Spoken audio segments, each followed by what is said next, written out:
Chef Julian Croft gave life to people with his food. With every foam, every essence, every gel he placed upon a plate, he proved that food was not merely a tool for sustenance, but a memory, an emotion, and experience. 20 years ago, however, his old profession was taking those lives back. Back then, as a chemist, he created formulas with the same precision, the same genius, not to heal, but to silently and untraceably eliminate.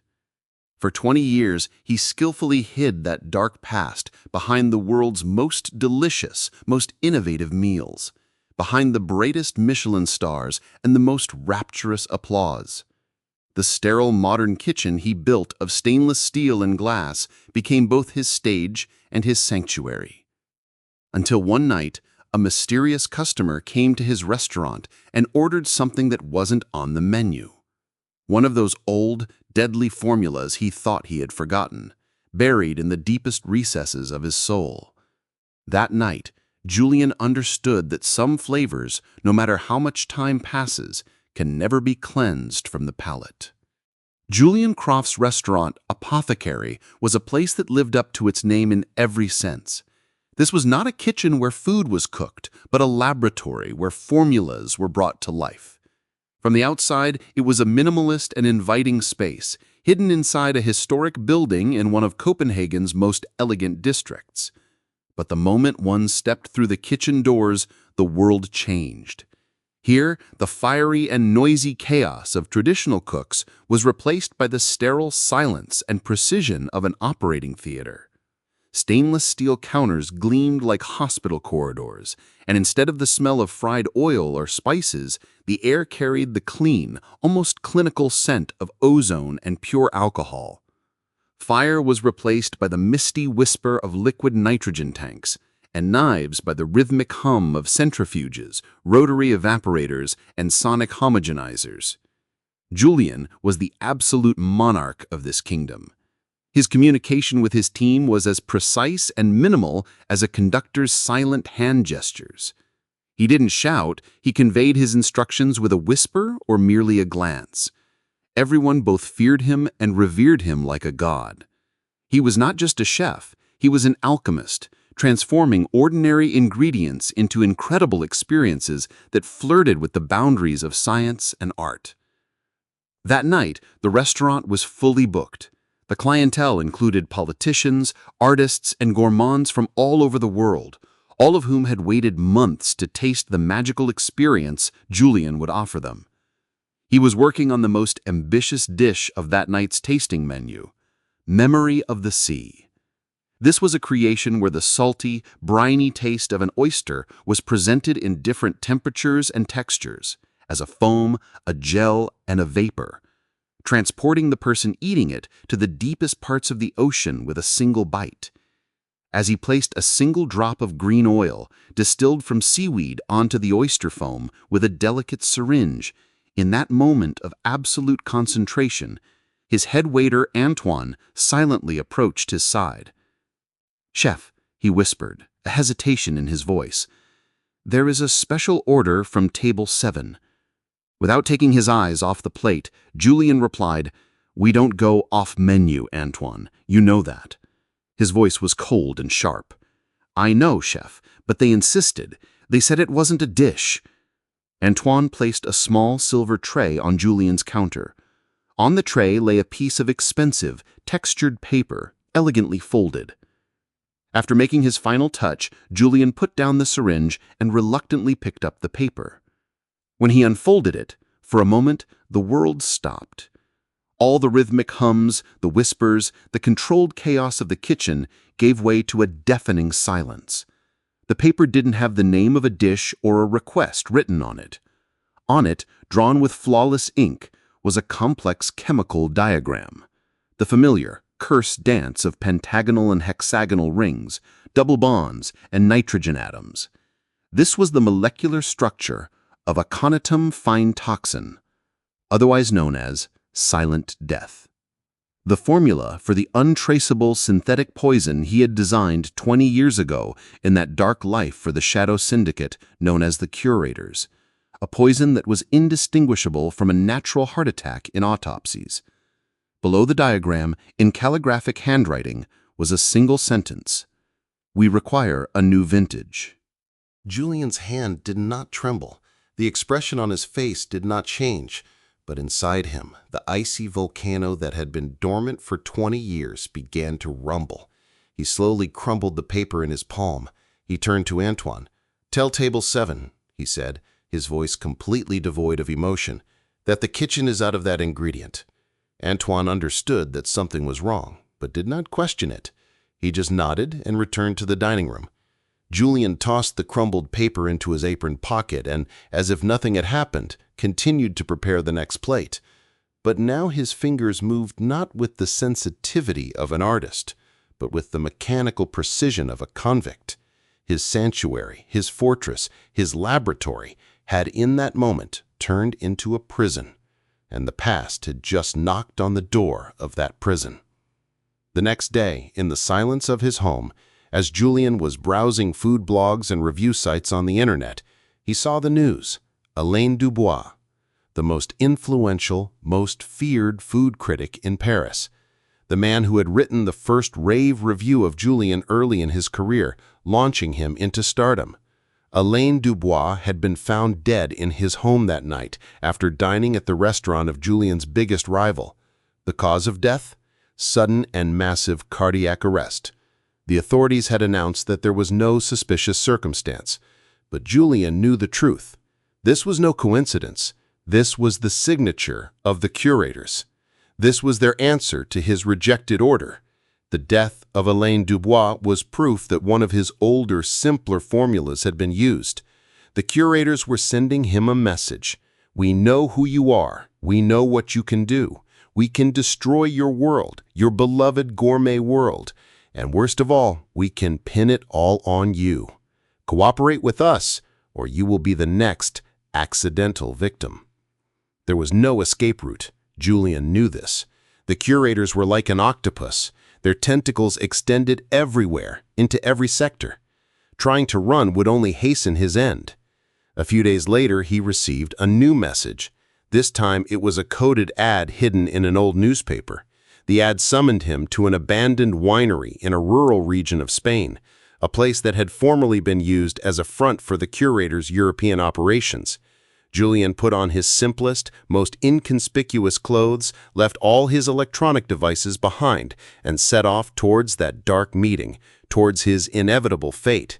He was no longer a Michelin-starred chef. He was an anonymous chemist on his way to atone for an old sin. The sunny, vibrant landscapes of Spain formed a stark contrast to the darkness within Julian. The abandoned winery was like the sad ghost of a place that once was full of life. The rusted fermentation tanks, the rotting wooden barrels, and the sour, earthy smell of grapes hanging in the air reminded Julian of his own past, that rotten, buried life he thought he had left behind. In the deepest, dimmest corner of the cellar, he saw the man waiting for him, Silas, his former handler at the curator's. The years had not changed Silas. He was still that calm, polite, gentlemanly-looking man who harbored the coldness of a snake behind his eyes. "Julian," he said, as if they had just parted yesterday, "how wonderful to see you among us again. I have watched your art, your success at apothecary from afar with admiration. You have turned food into a branch of science. I congratulate you." Julian did not respond to this false courtesy. "What do you want, Silas?" he asked directly. Silas smiled, impatient as ever. "Very well. We have a problem, Julian, and there is only one person who can solve this problem, and that is you." Silas explained the situation. There was a tech billionaire named Kaito Tanaka, a genius in artificial intelligence and cybersecurity who had become a major threat to the organization. Tanaka was on the verge of deciphering the entire financial network and communication protocols of the curators. He had to be eliminated. But there was a problem. Tanaka was extremely paranoid. He never ate out. He was fed with food prepared by his own private chef with every ingredient tested in a lab. His bodyguards were like an impenetrable shield around him. It was impossible to eliminate him with conventional methods, with a bullet or a known poison. But, Silas said, his eyes gleaming, Tanaka has a weakness. He is a gourmet, and one of your biggest fans. In a month, a highly secure food summit will be held at Lake Como, Italy, attended by the world's greatest chefs and billionaires. Tanaka has announced that he will eat the food of only one chef, Julian Croft. It was a perfect trap. The curators wanted Julian to prepare a special meal for Tanaka, but inside this meal, there would be a new, never-before-used synthetic neurotoxin. This poison had to be designed according to Tanaka's specific medical data, his allergies and his metabolism.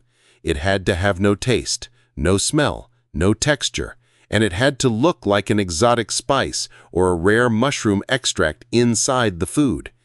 And most importantly, it had to make the death look like a natural crisis arising from Tanaka's known health problems. This was not just a poison recipe. It was a demonic equation presented for a chemist to solve, a work of art. And Silas knew the artist's ego, the desire for intellectual challenge within Julian, could not resist this offer. When Julian returned to his laboratory, it was no longer his sanctuary, but his cell.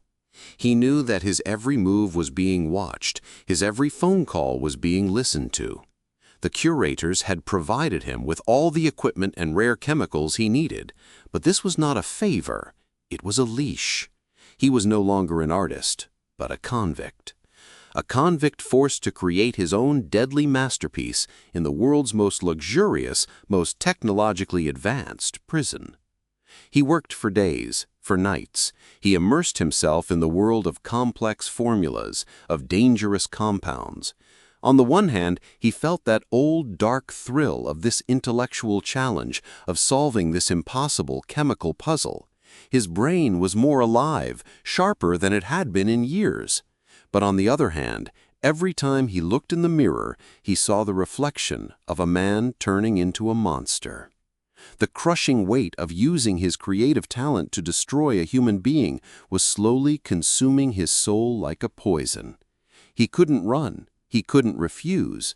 The curators would destroy him and everything he loved. And then, in the deepest moment of that despair, an idea appeared in his mind, a spark of rebellion. He would play their game, but he would rewrite the rules himself. If they needed a poison, he would give them a poison, but he would also create something else, a perfect twin, with the same molecular structure, the same chemical signature, but by changing the position of a single atomic bond, it would completely neutralize the effect of the poison. An antidote. He could disguise this antidote as another culinary innovation, for example, a flavor enhancer or an aroma stabilizer. It was a crazy plan. The chance of success was almost zero, but it was his only chance, his only move. His goal was no longer just to survive, but also to save his own soul, his own art. This was to be his silent rebellion, his secret menu. The famous summit at Lake Como was like a showcase of wealth and power. The world's best chefs, the richest businessmen, had gathered in the garden of that historic villa under the highest security measures. Julian was in the private kitchen station assigned to him, preparing for the main course. Right behind him stood Silas, acting like an assistant, but his eyes watching Julian's every move with the sharpness of a hawk. The tension in the kitchen was palpable. Every gram, every milliliter, every second determined the fine line between life and death. In Julian's hand were two specially designed culinary pens, identical to each other. These pens were used to squeeze delicate gels or essences onto the dishes as a final touch. But one contained death, and the other contained life. The moment for the final presentation of the main course, the famous quail dish that would go to Kaito Tanaka's table, had arrived. As Julian was preparing the plate, he accidentally knocked over a bottle of sauce in his left hand onto a small heater on the counter. The alcohol-based sauce instantly flared up, creating a harmless but attention-grabbing ball of fire. Everyone in the kitchen, including Silas, instinctively looked in that direction for a split second. That was Julian's moment. With incredible speed, with the sleight of hand of a magician, he swapped the pens in his right hand. He squeezed the harmless twin, the antidote, onto the target's plate. It seemed like it was over. He had succeeded, but just as he was about to hand the plate to the waiter, Silas's cold voice was heard. "One moment, chef." Silas had not looked at the flare. His eyes had not left Julian's hands for a single moment. He had noticed that sleight of hand, that impossible swap. "I think you used the wrong pen," he said, his voice deadly calm. Silas reached for the poison-filled pen in Julian's hand. In that moment, in the middle of that high-pressure professional kitchen, a silent, savage struggle began between the two men. It was not a battle of fists, but of wrists and fingers. They twisted each other's hands, trying to get a hold of that small, deadly pen. During the struggle, the pen flew from Julian's hand, but with a final move, Julian caught the pen in midair and pressed its needle into Silas's neck, right on his carotid artery. Silas froze for a moment. His eyes widened in shock. Then his face quickly began to turn purple. His breath caught, and without being able to utter a single word, he collapsed to the ground. The chefs and waiters around thought it was a heart attack or a sudden severe allergic reaction. By the time the medical teams arrived, it was too late for everything. Silas had died silently in the middle of that crowded kitchen. His death would be recorded as a perfect, untraceable kitchen accident. In the aftermath, the summit was canceled. Kaito Tanaka, unaware that his life had been saved, returned to his country on his private jet.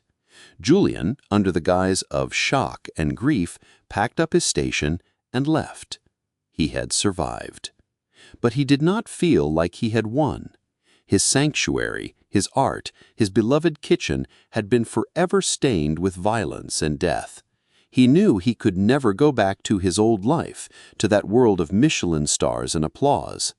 That night, Julian Croft had also died along with Silas. Months later, we are in a bustling, chaotic street food market in Bangkok, Thailand, reeking of steam and spices. In the crowd, at a small, anonymous noodle stall, stands a man who looks like Julian, but simpler, humbler, with a new piece in his tired eyes. He is no longer creating complex, deconstructed dishes for the elite. He is preparing a hot, delicious, and satisfying noodle soup for ordinary people. He dances with the flames in his giant wok, bringing together fresh herbs, spices, and broth. He sees a family sitting at his stall, laughing as they eat the soup he made. And in that moment, for the first time in 20 years, a real, sincere, unburdened smile appears on his face. He had not escaped his talent for chemistry and creation, but now he had found a simple and honest way to use that talent, not to destroy people or to impress the elite, but just to make ordinary people happy, to feed them, if only for a moment. He had found the redemption he was looking for, not in Michelin stars or in the praise of critics, but in the humble bowl of a perfectly balanced, hot soup. Behind every genius there lies a secret, sometimes the source of that genius, and sometimes a threat to destroy it. We will continue to uncover the untold stories and files of those who, like Julian Croft, built new lives to escape the echoes of their past, or of those who were crushed under those echoes. To not miss the secrets of these stolen pasts, don't forget to subscribe to Stolen Past Stories, until we open another secret file to explore another veil of secrecy.